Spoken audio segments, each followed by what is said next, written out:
Hello, എല്ലാവർക്കും നമ്മുടെ പുതിയൊരു വീഡിയോയിലേക്ക് സ്വാഗതം. അപ്പോൾ ഇന്നത്തെ വീഡിയോ ഒരു ഉച്ച വീഡിയോ ആണ്. ഉച്ച സമയത്ത് നടക്കുന്ന കുറച്ച് കാര്യങ്ങളാണ്. അപ്പോൾ ഞാൻ ആദ്യമായിട്ടാണ് ഒരു ലെങ്തി വീഡിയോ അല്ലെങ്കിൽ ഒരു വോയിസ് ഓവറൊക്കെ കൊടുത്തിട്ടൊരു വീഡിയോ ചെയ്യുന്നത്. അപ്പോൾ ഈ വീഡിയോ നിങ്ങൾക്ക് ഇഷ്ടമാണ്, തീർച്ചയായും നിങ്ങൾ സബ്സ്ക്രൈബ് ചെയ്യണം. അപ്പോൾ ഇന്നത്തെ വീഡിയോ നമ്മൾ എന്താ പറയുക, ഞാൻ ഫ്ലാറ്റിലാണ്, കൊച്ചിയിലെ കാക്കനാടാണ് നമ്മൾ താമസിക്കുന്നത്. അപ്പോൾ കുറച്ച് ദിവസം ഇവിടെ ഇല്ല, ഞാൻ ചെടികൾക്കൊക്കെ ഒന്ന് വെള്ളമൊഴിച്ച് കൊടുക്കണം കേട്ടോ. ചെടികളൊക്കെ വാടി ആകെ നാശമായിട്ടിരിക്കുകയാണ്. ഞാൻ നമ്മുടെ ചേർത്തല വീട്ടിലായിരുന്നു. അപ്പോൾ ഒരു സ്കൂളൊക്കെ അടച്ചുകൊണ്ട് ഇപ്പോൾ അവിടെ നിൽക്കുമായിരുന്നു. അപ്പോൾ ഇടയ്ക്കിടയ്ക്ക് ഹസ്ബൻഡാണ് ഉണ്ടായിരുന്നത്. പുള്ളി എറണാകുളത്ത് വർക്ക് ചെയ്യുവാണ്, ബാങ്കിലാണ് വർക്ക് ചെയ്യുന്നത്. ഇവിടെ ഒരാൾ കാർട്ടൂൺ കണ്ടുകൊണ്ടിരിക്കുവാണ്, ഇളയാൾ ഇവിടെ ഉണ്ട്. ഇതാണ് നമ്മുടെ ഫ്ലാറ്റ് കേട്ടോ. ആകെ അലങ്കോലാക്കി ഇട്ടിരിക്കുക, വേറെ ഒന്നുമല്ല. എൻ്റെ രണ്ട് പൊന്നോമനകൾ എന്ത് അടുക്കി പെറുക്കി വെച്ചെന്ന് പറഞ്ഞാൽ എല്ലാം വാരി വലിച്ചിടും. അപ്പോൾ ഞാൻ എത്ര പ്രാവശ്യം അടുക്കി വെച്ചാൽ അവർ എന്താ പറയുക, അവർക്കെല്ലാം ഇങ്ങനെ വാരി വലിച്ച് ഇങ്ങനെ വിതറിയിട്ടേക്കണം. സോ ഞാൻ ഇടയ്ക്ക് അടുക്കി വെക്കും, പിന്നെയും വാരിയിടും. പിന്നെ ഞാൻ മൈൻഡാറില്ല, ഇടയ്ക്ക് വൈകുന്നേരം ആകുമ്പോഴത്തേക്ക് എല്ലാം റെഡിയാക്കി ക്ലീനാക്കി ഇടും.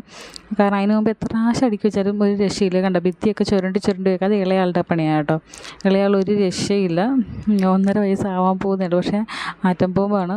മൂത്താൾ പിന്നെ ടി വി കണ്ടു കഴിഞ്ഞാൽ പിന്നെ ഒന്നും കണ്ടിട്ടുണ്ടാകത്തില്ല. അവളൊരു ടി വി ഭൂതമാണ്, ഫുൾ ടൈം ടി വി കാണണം. നമ്മൾ ഫോണൊക്കെ കൊടുക്കരുതെന്നാണ് ഞാൻ കുഞ്ഞിലേ ജനിച്ചപ്പോഴേ വിചാരിച്ചിരുന്നത്. പക്ഷേ എന്താ പറയുക, അതിൻ്റെ ഓപ്പോസിറ്റായി മാറി. പിന്നെ ഇപ്പോൾ അതൊക്കെ കൺട്രോൾ ചെയ്ത് ഇപ്പോൾ ഫോണൊന്നും അധികം കൊടുക്കത്തില്ല, ടി വിയിലാണ്. ഇപ്പോൾ രണ്ടാൾക്കും അങ്ങോട്ടും ഇങ്ങോട്ടും പിടിവലിയ, ഒരാൾക്ക് ഡപ്പാങ്കുത്ത് സോങ് കാണണം, ഇളയാൾക്ക്, മൂത്താൾക്ക് കാർട്ടൂൺ കാണണം. അപ്പോൾ എന്താ പറയുക, രണ്ടും കൂടി ഇടിയായിരിക്കും. ഞാൻ പിടിച്ചു മാറ്റും. പിന്നെയും എന്താ പറയുക, കുറച്ച് നേരം നല്ല സ്നേഹപ്രകടനങ്ങളൊക്കെ ആയിരിക്കും. പക്ഷേ കുറച്ചുകൂടി കഴിയുമ്പോഴത്തേക്ക് എന്തെങ്കിലുമൊക്കെ ടോയ്സ് അവൾക്ക് വേണ്ടാതെ അവിടെ കിടക്കിയിരിക്കും. പക്ഷേ കുഞ്ഞ് എന്നെടുക്കുമ്പോഴത്തേക്ക് ഉടനെ വന്ന് അവൾക്ക് അപ്പം വേണം. പിന്നെ എന്താ പറയുക, രണ്ടും കൂടി ഇടിയും ബഹളമായിരിക്കും. ഞാൻ പിന്നെ പിടിച്ചു മാറ്റി ഒരു വിധത്തിൽ അവിടെ പിടിച്ചിരുത്തും. എന്നാലും എന്താ പറയുക, വൈകുന്നേരം ആകുമ്പോൾ കിളിയൊക്കെ പോയ അവസ്ഥയായിരിക്കും എനിക്ക് ഹസ്ബൻഡ് വരുമ്പോഴത്തേക്ക്. കണ്ടോ, ഇത് നമ്മുടെ ഹാളാണ്. ഹാളിൽ എന്താ, അത് പുറത്തേക്കുള്ള വഴിയാണ് കേട്ടോ. നമ്മളിവിടെ 15ാമത്തെ ഫ്ലോറാണ്, 2 ഫ്ലാറ്റാണ്. തൊട്ടപ്പുറത്തൊരു ഫ്ലാറ്റ് കൂടിയുണ്ട്. ഇത് പൂജാമുറി, ഇത് ബാത്റൂമാണ് ലെഫ്റ്റ് സൈഡിൽ. ഇത് ഒരു ബെഡ്റൂമാണ്, ചെറിയൊരു ബെഡ്റൂം. ഇത് ടീപ്പോയൊക്കെ ഇവിടെ കൊണ്ട് ഇട്ടിരിക്കുക. 2 കൂടി കളിച്ച് അവിടെ ഇവിടെയൊക്കെ പരിക്ക് പറ്റുന്ന കാരണം ഇത് ഇവിടെ കൊണ്ട് ഇട്ടിരിക്കുക. തുണി മടക്കിയിട്ടില്ല, ഹസ്ബൻഡാണ് മടക്കണം. ഞാൻ മടക്കി കഴിഞ്ഞാൽ കഷിക്ക് ഇഷ്ടമല്ല. കഷിക്ക് ഇങ്ങനെ എന്താ പറയുക, പെർഫെക്റ്റായിട്ട് മടക്കി വെക്കണം. അപ്പോൾ എനിക്ക് ടൈം കിട്ടാത്തതുകൊണ്ട് ഞാൻ എന്താ പറയുക, 2 പേരെ നോക്കി എനിക്ക് പഠിക്കുകയും ചെയ്യണം. അപ്പോൾ അതിനിടയ്ക്ക് സമയം കിട്ടത്തില്ല. പുള്ളിക്കാരൻ വന്നിട്ട് പുള്ളി മടക്കി വെക്കും. അപ്പോൾ ഞാൻ മടക്കി വെക്കണം ഇഷ്ടമല്ലാത്തതുകൊണ്ട് ഞാൻ പുള്ളി തന്നെ മടക്കട്ടെ എന്ന് വിചാരിക്കും. പക്ഷേ ചില സമയങ്ങളിൽ ഞാൻ മടക്കും കേട്ടോ. ഇത് ഒരു മാറ്റ് ഇട്ടിട്ടുണ്ട് കേട്ടോ. നമ്മളിപ്പുറത്തും അപ്പുറത്തെ ബാൽക്കണിയിൽ 2 സ്ഥലത്ത് ഇട്ടിട്ടുണ്ട് മാറ്റ്. ഇത് കുറച്ച് എന്താ പറയുക, നല്ല സോഫ്റ്റ് ആയിട്ടുള്ള മാറ്റാണ്. ഇവിടെ അധികം മഴ കൊള്ളത്തില്ല, അത് കാരണം ഇവിടെ കുറച്ച് നല്ല ക്വാളിറ്റി കിട്ടും. ഇത് പുറത്താണ് കേട്ടോ, നല്ല ഗ്രീനിഷ് ആയിരുന്നു ഇവിടെ. ഇപ്പോൾ ഇതൊക്കെ വെട്ടി എന്താ പറഞ്ഞാൽ അവർ വൃത്തികേടൊക്കെ ആക്കി അവിടുത്തെ ഫ്ലാറ്റ് വരാൻ പോകുന്നുണ്ട്. ഇതൊരു സ്വിങ്ങാണ്, അത് അവിടെ കൊണ്ടിട്ടിരിക്കുക കേട്ടോ. എനിക്ക് ഇരിക്കാൻ വേണ്ടി വാങ്ങിച്ചതാണ്. പക്ഷേ എന്താ പറയുക, എന്നെ ഇരുത്തത്തില്ല. ഇവിടെ 2 കൂടി അടികൂടി 2 കൂടി അതിനകത്ത് കയറിയിരിക്കും. ഞാൻ പിന്നെ മാറിക്കൊടുക്കും, അവരിരിക്കട്ടെ എന്ന് വിചാരിക്കും. ഇതാണ് നമ്മളുടെ ബെഡ്റൂം. ഇവിടെ കട്ടിലിട്ടിട്ടില്ല, ഇവരെ വെച്ച് കട്ടിലേക്ക് കിടക്കാൻ പേടിച്ചിട്ടാണ്. കാരണം 2 കൂടി നിരങ്ങി താഴെ വീണാലോ. എനിക്ക് എപ്പോഴും നോക്കിക്കൊണ്ടിരിക്കാൻ പറ്റില്ല. ഞാൻ കിച്ചണിലൊക്കെ ആകുമ്പോൾ ഇതേ ഒരാൾ ഇരുന്നൊക്കെയാണ് കാർട്ടൂൺ കാണുന്നത്. ഇളയതിനെ കണ്ടില്ല, എവിടെ പോയോ എന്തോ. എല്ലായിടത്തും ഒന്ന് കണ്ണ് തെറ്റിക്കഴിഞ്ഞാൽ എവിടെയെങ്കിലുമൊക്കെ വലിഞ്ഞു കയറുന്ന ക്യാരക്ടറാണ്. ഇത് ബാത്റൂമാണ്, ഇത് എൻ്റെ ബാത്റൂമാണ്. അപ്പുറത്തെ ഹസ്ബൻഡിൻ്റെ ബാത്റൂം. അപ്പോൾ 2 ബാത്റൂമാണ് ഉള്ളത്. ടോയ്സൊക്കെ പറക്കി വെക്കാനുള്ള ബോക്സാണ്. അതിനകത്തൊന്നും ടോയ്സ് ഉണ്ടാകത്തില്ല, മൊത്തം പുറത്തായിരിക്കും കിടക്കുന്നത്.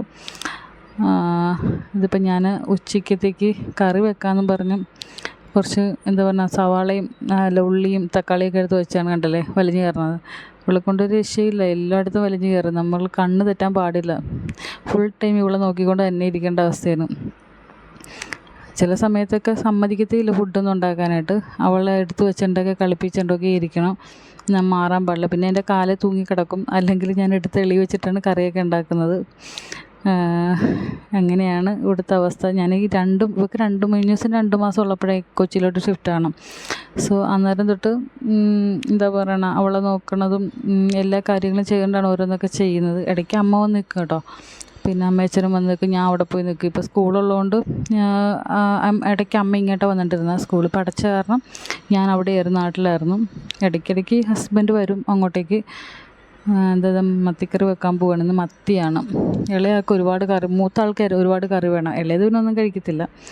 അതിപ്പോൾ മത്തിക്കറി വെക്കാമെന്ന് വിചാരിച്ച്. പിന്നെ ഇപ്പോൾ രണ്ടുപേരും മീൻ കഴിക്കുന്ന കാരണം മീൻ വാങ്ങും. ഹസ്ബൻഡ് മീൻ കഴിക്കത്തില്ല. ഇനി എനിക്ക് മീൻ ഇഷ്ടമാണ് കേട്ടോ. എനിക്ക് മീൻ ഉണ്ടെങ്കിലേ ചോറ് കഴിക്കാൻ പറ്റുള്ളൂ. ഈ പണ്ടൊക്കെ ഞാൻ കല്യാണത്തിനൊക്കെ മുന്നേ എന്ന് വെച്ചാൽ ഞാൻ അപ്പുറത്തും ഇപ്പുറത്തൊക്കെ വീട്ടിലൊക്കെ പോയി അവിടെ ഇവിടെയൊക്കെ കുറേ പുരാണമൊക്കെ പറഞ്ഞിട്ട് വന്ന് ചോറും കറിയാണെങ്കിൽ എന്തായാലും കഴിക്കുകയൊക്കെ ഉണ്ടായിരുന്നുള്ളൂ. ഇപ്പോൾ ഇതിനകത്ത് അടഞ്ഞിരിക്കുമ്പോഴത്തേക്ക് നമുക്ക് ഭയങ്കര ഫ്രസ്ട്രേഷൻ കാര്യങ്ങളൊക്കെയാണ്. ആരും മിങ്കിൾ ചെയ്യാനൊന്നും ഇല്ല, നാട് അതൊക്കെ വിട്ട് വരുന്നതിൻ്റെ. അപ്പോൾ ഹസ്ബൻഡ് പറഞ്ഞൊരു യൂട്യൂബ് ചാനൽ തുടങ്ങുക, നീ അതിലൂടെ എൻഗേജ്ഡായിട്ടിരിക്കും. ഇവിടെ അതിനകത്ത് എനിക്കൊരു പ്രോപ്പറായിട്ടൊരു വീഡിയോ ഇടാൻ പോലും ടൈം കിട്ടാറില്ല. എഡിറ്റിങ്ങൊന്നും ചെയ്യില്ല, ജസ്റ്റ് എടുത്ത് അങ്ങോട്ട് ഇടുക മാത്രമേ ഉള്ളൂ കേട്ടോ. എനിക്ക് ഒന്നാമത്തെ കാര്യം ടൈം കിട്ടത്തില്ല. ഞാൻ രാവിലെ ഇട്ട് കഴിഞ്ഞാൽ ഇവരുടെ കാര്യങ്ങൾ നോക്കി, ഹസ്ബൻഡിൻ്റെ കാര്യം, പിന്നെ ഇവൾ ഉറക്കിയിട്ടൊക്കെയാണ് കേട്ടോ ചിലപ്പോൾ ജോലിയൊക്കെ ചെയ്യുന്നത്. ഇപ്പോൾ അവൾ ഉറക്കമൊക്കെ തീരെ കുറവാണ്, ഉച്ചയൊക്കെയാണ് ഉറങ്ങണത്. അപ്പോൾ ആ ടൈമിൽ ഞാൻ കുറച്ചേരം പഠിക്കും. ഞാനൊരു കോഴ്സ് ചെയ്യുന്നുണ്ട്. അപ്പോൾ ആ കോഴ്സിന് ചെയ്യാനും സമയമൊന്നും കിട്ടത്തില്ല, കിട്ടണ ടൈമിലൊക്കെയാണ് ചെയ്യുന്നത്. ഇപ്പം അങ്ങനെ നിർത്തി വെച്ചിരിക്കുവാണ്. മത്തി കറി മറ്റേ വഴറ്റി വെക്കത്തില്ല നമ്മൾ, അപ്പം അങ്ങനെ ചെയ്യാനായിട്ട് വഴറ്റിക്കൊണ്ടിരിക്കുവാണ്. ഇളയാളത് എൻ്റെ കാല് തൂങ്ങിക്കിടപ്പുണ്ട്. പക്ഷേ ഒരു കയ്യിൽ വീഡിയോയും ഒരു കയ്യിൽ തവിയിരിക്കുന്നതുകൊണ്ട് എനിക്കത് എടുക്കാൻ പറ്റണില്ല കേട്ടോ. അവൾ അവിടെ ഇരുന്ന് കളിച്ചുകൊണ്ടിരിക്കുവാണ്. കളിക്കുകയെന്ന് പറഞ്ഞാൽ എല്ലാ പാത്രങ്ങളൊക്കെ വാരിയിട്ട് കളിക്കുന്നതാണ്. അപ്പോൾ തക്കാളി വഴറ്റിയിട്ട് കറി വെക്കാമെന്ന് വിചാരിച്ചു. എനിക്ക് സാധാരണ എൻ്റെ അമ്മ വെക്കുന്ന മീൻകറിയാണ് കേട്ടോ ഇഷ്ടം. അത് തേങ്ങ അരച്ചൊക്കെ വെക്കുന്ന മീൻകറിയും ഇതൊക്കെയാണ്. പിന്നെ എൻ്റെ ഹസ്ബൻഡ് മീനേ കഴിക്കത്തില്ല. ഇപ്പം ഞാൻ നിർബന്ധിച്ച് പല ടൈപ്പ് കറികളൊക്കെ, പുള്ളിക്കാരൻ ചെന്നൈ ബോൺ ആൻഡ് ബോട്ടപ്പാണ്. അപ്പോൾ പുള്ളിക്കാരൻ അവിടുത്തെ ടൈപ്പ് കറികളൊക്കെ ഇഷ്ടം, മലയാളിയാണെങ്കിൽ കൂടിയും അങ്ങനത്തെ കറികളൊക്കെ ഇഷ്ടം. അപ്പോൾ ഈ 2 തരം കറിയും, എനിക്കാണ് ചോറും മീൻ കറിയും ഒരു മെഴുക്ക് പുരട്ടിയൊക്കെയാണ് എനിക്കിഷ്ടം. അപ്പം 2 തരം ഫുഡൊക്കെ ഉണ്ടാക്കണം മെനക്കേടാണ് ഇതുവരെ ഇട്ടിട്ട്. അപ്പം ഞാനിപ്പോൾ നിർബന്ധിച്ച് ഓരോന്നൊക്കെ കഴിക്കാൻ തുടങ്ങിയിട്ടുണ്ട്. എങ്കിലും മുഖഭാവം മാറുമ്പോൾ എന്താ നമ്മൾ ഉണ്ടാക്കി കൊടുക്കും. എന്താ പറഞ്ഞാൽ പുള്ളിക്ക് കഷ്ടപ്പെട്ട് കഴിക്കണ പോലെയൊക്കെ ഫേസൊക്കെ വരും. ഞങ്ങൾ എന്തും ഉണ്ടാക്കിയാലും കൊള്ളില്ലെന്നൊന്നും പറയില്ല കേട്ടോ, കൊള്ളാമെന്നേ അറിയത്തുള്ളൂ. അങ്ങനെയാണ്. അപ്പോൾ അതുകൊണ്ട് ഞാൻ എന്തെങ്കിലുമൊക്കെ ഉണ്ടാക്കി ഇങ്ങനെ പുള്ളിയുടെ ഇഷ്ടത്തിനനുസരിച്ചുള്ള ഫുഡൊക്കെ എന്നോട് കൂടുതൽ ഉണ്ടാക്കാറ്. പിന്നെ അമ്മ വന്ന് നിൽക്കുമ്പോഴാണ് എൻ്റെ ഇഷ്ടത്തിനനുസരിച്ച് ഫുഡൊക്കെ ഞാൻ കഴിക്കുന്നത്, അല്ലെങ്കിൽ ഞാൻ വീട്ടിൽ പോകുമ്പോൾ. പക്ഷേ ഇന്ന് ഞാൻ മീൻകറിയും മീൻ വറുത്തതുമാണ് ഉണ്ടാക്കുന്നത് കേട്ടോ. ഇന്ന് പുള്ളി പുറത്തുനിന്നാണ് കഴിക്കണം. അപ്പോൾ ഇവർക്ക് മീൻ വേണം, ഈ 2 മക്കൾക്കും മീൻ വേണം. ഇളയ അത് മീൻ വറുത്ത മാത്രമേ കഴിക്കത്തുള്ളൂ. ഇപ്പോൾ ഒന്നും കഴിക്കത്തൊന്നുമില്ല. ഇപ്പോൾ ഡോക്ടറെ കണ്ട് വിശപ്പുണ്ടാകുന്ന മരുന്നൊക്കെ കൊടുത്തിട്ട് ഇപ്പോൾ ഇച്ചിരി ഫുഡൊക്കെ കഴിക്കാൻ തുടങ്ങിയെന്ന് പറയാം. മൂത്തതും ഒന്നും കഴിക്കത്തില്ലായിരുന്നു. 2 ഫുഡ് കഴിക്കാൻ ഭയങ്കര മടിയാണ്. എൻ്റെ പാടാണ് ഫുഡ് കഴിപ്പിക്കണമെന്ന് വെച്ച് കഴിഞ്ഞാൽ. എനിക്ക് ചില സമയത്ത് തലയിൽ കിളിയൊക്കെ പറക്കാം വൈകുന്നേരം ഹസ്ബൻഡ് വരുമ്പോൾ. അമ്മാതിരി അവസ്ഥയിലാണ്, പ്രാന്ത് പിടിച്ച പോലെയൊക്കെ ഇരിക്കണം. 2ഉം ഫുഡ് കഴിപ്പിക്കാൻ തന്നെ ഒരുപാട് ടൈം എടുക്കും. ടൈം വെച്ച് 2 പേർക്കും കൊടുക്കണ്ടേ വാരി. ഇളയാൾ പിന്നെ തനിയൊക്കെ എടുത്ത് കഴിക്കും, പക്ഷേ മൊത്തം അവിടെ ഇവിടെയൊക്കെ തേച്ച് പിടിപ്പിക്കണം. കാരണം എന്താ വെച്ചാൽ ഞാൻ വാരി കൊടുക്കും. മൂത്തതും കഴിക്കും, ചോറ് വാരി കഴിക്കാറില്ല, ബാക്കിയുള്ള അവൾ കഴിക്കും. പക്ഷേ കുറേ സമയം എടുത്ത് നമ്മളിങ്ങനെ കഴിക്കുന്ന പറഞ്ഞിട്ട് ചില ഭക്ഷണമൊന്നും അവൾക്ക് ഇഷ്ടമില്ല. അവൾക്ക് ഇഷ്ടമുള്ള മാത്രമേ അവൾ കഴിക്കത്തുള്ളൂ. അങ്ങനത്തെ ശീലമൊക്കെയാണ്. പിന്നെ എൻ്റെ അമ്മയുടെ കറികളൊക്കെയാണ് കൂടുതലും ഇഷ്ടം അവൾക്ക്. ഇത് കണ്ട് വേറെ എണ്ണയ്ക്കകത്ത് ഞാൻ നമ്മൾ ആട്ടി വെളിച്ചെണ്ണ, അപ്പോൾ കനക്കായിരിക്കും കുറച്ച് അരി ഇട്ട് വെച്ചിരുന്ന കേട്ടോ. അത് ആ എണ്ണയിലവിടെ കിടന്ന. അപ്പോൾ മീൻ വറുക്കാമെന്ന് വെച്ചാൽ മീൻ വറുത്തുണ്ടെങ്കിൽ ഇതുങ്ങൾ കഴിക്കത്തുള്ളൂ. അപ്പോൾ അത് കാരണം ഞാൻ ഇച്ചിരി മീൻ വറുക്കാനിട്ടതാണ്. പിന്നെ സാമ്പാർ ഇന്നലെ വെച്ച് ഇരിപ്പുണ്ട്. ഹസ്ബൻഡിന്ന് പുറത്തേന്ന് കഴിക്കാമെന്ന് പറഞ്ഞ് പോയി. അത് കാരണം സ്കൂൾ തുറന്നിട്ടില്ല. സ്കൂൾ തുറക്കണതിൻ്റെ കുറച്ച് ഷോപ്പിംഗ് കാര്യങ്ങളൊക്കെ ഉണ്ട്. അവർക്ക് ബാഗ് അങ്ങനെ 1-2 സാധനമൊക്കെ വാങ്ങിക്കണം. പിന്നെ കഴിഞ്ഞ ദിവസം പോയപ്പോൾ കുറേ ബോക്സും സാധനങ്ങളൊക്കെ, അവളെപ്പോൾ സൂപ്പർ മാർക്കറ്റിൽ പോയാൽ എന്തെങ്കിലുമൊക്കെ ഒരു എന്താ പറയുക, ഈ വീട്ടിൽ തന്നെ ഒരു കട തുടങ്ങാനുള്ള പെൻസിലുണ്ട്, ഇറേസറുണ്ട്, ഷാർപ്പനറുണ്ട്, അങ്ങനെ എല്ലാം ഉണ്ട്. പക്ഷേ എന്നാലും അവൾക്ക് എപ്പോഴും പുതിയ മേടിച്ച് എപ്പോൾ ചെന്നാലും ഓരോന്ന് പെറുക്കിക്കൊണ്ട് വരും. ഇവിടെ പെൻസിൽ, ഇവിടെ വീട് ഭിത്തി മുഴുവൻ കുത്തി വരച്ച് വെച്ചിരിക്കുക. ഇനി ഇവിടുന്ന് ക്യാൻസലാക്കുമ്പോൾ അവർ അഡ്വാൻസ് തുക മിക്കവാറും പിടിക്കുമെന്ന് എനിക്ക് തോന്നണം. ഇളയാളും മൂത്താളും മൊത്തം ഭിത്തി മുഴുവൻ കുത്തി വരച്ച്, ഒരു ഇളയത് പിന്നെ ഭിത്തി ചിരണ്ടിയും കൂടി വെക്കും. അവൾ ഈ മറ്റേ പുട്ടി അടിച്ച് വെച്ചിരിക്കണ ഇച്ചിരി വീർത്ത് വരികയാണ്, ഉടനെ പോയത് ചിരണ്ടി താഴെ ഇടും. ഞാൻ കണ്ടില്ല, പുട്ടുകുറ്റി ചൊന്നിട്ട് നടക്കണം. ഇതിപ്പോൾ ഞാൻ ഏത്തപ്പഴം കൊടുക്കാനായിട്ട് എടുത്താണ്. വന്ന് കണ്ട് ഫുഡ് കണ്ട അപ്പം അലർജിയാണ്, ഉടനെ പിണങ്ങി കിടക്കും.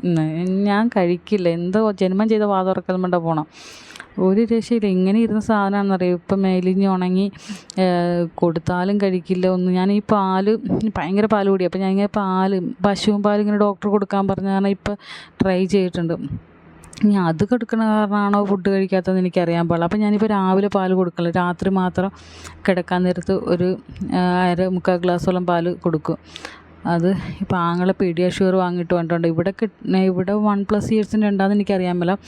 ഇത് ദുബായിൽ നിന്ന് അവൻ കൊണ്ടുവന്ന, അപ്പോൾ 1+ ഇയേഴ്സിൻ്റെ ഉണ്ട്. മൂത്ത ആൾക്ക് 2+ ഇയേഴ്സിൻ്റെ ഓൾറെഡി കൊടുക്കുന്നുണ്ട് ഡോക്ടർ പറഞ്ഞിട്ട്.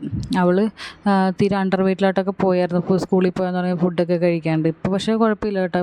അപ്പോൾ ഫുൾ ടൈം പനിയും കാര്യങ്ങളൊക്കെ ആയിരുന്നു. ഇപ്പോൾ അത് കൊടുക്കാൻ തുടങ്ങിയപ്പോൾ നല്ല ചേഞ്ച് ഉണ്ട്. ഇളയതും ഇപ്പം ആ പാലിനകത്ത് ഞാനത് കലക്കി കൊടുക്കുന്നുണ്ട്, വലിയ കുഴപ്പമില്ല. ഒരിടയ്ക്കൊക്കെ ഫുൾ ടൈം ഹോസ്പിറ്റലിൽ തന്നെയായിരുന്നു, ദിവസം ഹോസ്പിറ്റലിൽ പോകും വരും. ഇളയത് പിന്നെ ഒരു രക്ഷയില്ല കേട്ടോ. എവിടെയെങ്കിലുമൊക്കെ കണ്ണ് തെറ്റിയാൽ ഉരുണ്ട് പടച്ച് കയറും. ഈ കഴിഞ്ഞ ദിവസം വിഷുവിൻ്റെ അന്ന് ഇതുപോലെ ബാത്റൂമിൽ കുളിച്ച് നമ്മൾ ഓടിച്ചു വിടും, അവൾ തനിയെ കളിക്കുന്നു. പക്ഷേ ഒന്ന് ചെറുതായിട്ട് വീണ് തലമുട്ടിയിട്ട് പിന്നെ ഹോസ്പിറ്റലിൽ കൊണ്ട് സീറ്റൊക്കെ എടുത്ത് കുഴപ്പമില്ലായിരുന്നു കേട്ടോ. അങ്ങനെ ആയിരുന്നു. ഇത് മീൻ വറുത്ത് ഞാൻ മറിച്ചിടും കേട്ടോ. ഗുസ്തി കളിക്കണ പോലെയാണ്. കാരണം എന്താ പറഞ്ഞാൽ ഒരു കൈ തെറ്റിക്കഴിഞ്ഞാൽ ക്യാമറ മീൻ വറുത്തിനകത്ത് വീഴും. അത് കാരണം ഒരു മീൻ വറുത്ത് താഴെ വീഴും. പക്ഷെ നമ്മളത് തിരിച്ചെടുത്ത് ചട്ടിക്കകത്തിടും. ഇങ്ങനെ ഇട്ടുകൊണ്ടിരിക്കുകയാണ് കേട്ടോ ഞാൻ മറിച്ച്. കാരണം ക്യാമറ എൻ്റെ കയ്യിൽ നിന്ന് ക്യാമറ അങ്ങോട്ടും ഇങ്ങോട്ടും തിരിഞ്ഞു പോകും. മറ്റേ സ്റ്റാൻഡുണ്ട്, ട്രൈപ്പോഡുണ്ട്, ചെറിയ ട്രൈപ്പോഡ്. ഇതിപ്പോൾ പെട്ടെന്ന് ഞാൻ എടുത്തുകൊണ്ട് വെച്ചില്ലെന്നേ ഉള്ളൂ. മീൻകറിയൊക്കെ റെഡിയായി. ഇനി ഇതുങ്ങളെ കുളിപ്പിച്ച് ഫുഡൊക്കെ കൊടുക്കണം. അപ്പോൾ ബൈ. ഇനി ഞാൻ നല്ലൊരു വീഡിയോ ഒക്കെ ഇട്ട് തിരിച്ചു വരാം കേട്ടോ. അപ്പോൾ നമ്മുടെ വീഡിയോ ഇഷ്ടമാണ് തീർച്ചയായും സബ്സ്ക്രൈബ് ചെയ്യുക. Bye, take care.